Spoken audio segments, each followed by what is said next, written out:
UW-Madison, and I was a great friend of Bo Morrison. I'm here to kind of talk about Bo and who he was as a person and about his tragedy, but thankfully Christine kind of enlightened you all into the situation, so I can enlighten you more on who he was and why he was such a great friend of mine. I met Bo when he was 9 years old. He came and moved into my neighborhood, and we became very good friends, me and his whole family. And our friendship only grew. When we were in high school, we became the best of friends, and I knew I could rely on him for anything. He always had my back, he always protected me, and he never had a negative thing to say about me or about anybody else. He was gentle, and he was kind, and he was my teddy bear. I loved him. He had the best hugs in the world. And he was extremely respectful to everybody. Every time I would run into him at a store with my parents, I would literally have to drag them away from each other because they were talking for so long. He was never confrontational. As a matter of fact, me standing here in front of you, being 5'3", I had a bigger temper than he ever would. Whenever I got into an enraged moment, Bo, who was over a foot taller than me, would have to pick me up, put me to the side, give me a giant bear hug, and tell me that everything was going to be okay. And when he did that, I knew everything was going to be okay. He had the best hugs, like I said, the biggest smile. Anybody who met him once noticed his big pearly whites, best smile, best laugh.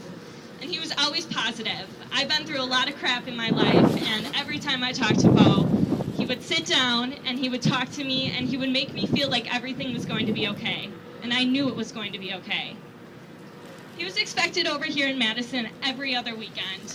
He always came over on a bi-weekly level, or a bi-weekly basis, and he would come and stay in my apartment. Every time he was here, he would come and sit, and we would stay up all night till like 5 or 6 in the morning and just talk about life. Talk about the impact we were going to make, the change we were going to make in the world, how we were going to leave our footprints. Never would I have thought I would be in this position now, speaking on his behalf, but everyone must know who he was. And now he is relying on me to get that message across to you. Like Christine said, the man who shot Bo and killed Bo has a lot of discrepancies in his story. Bo was not a robber. He was not a terrible lawbreaker. He was just baby Bo. He threatened my friend. The man who killed Bo threatened my friend in her car earlier that night. And the time frame of his story just doesn't add up. I'm not going to go into much detail with that because Christine very enlightened you guys on it. But the one thing I must mention is he said that Bo walked towards him with his hands in the air and took a step forward. I'm very familiar with this action. This is the signature Bo move whenever you're upset.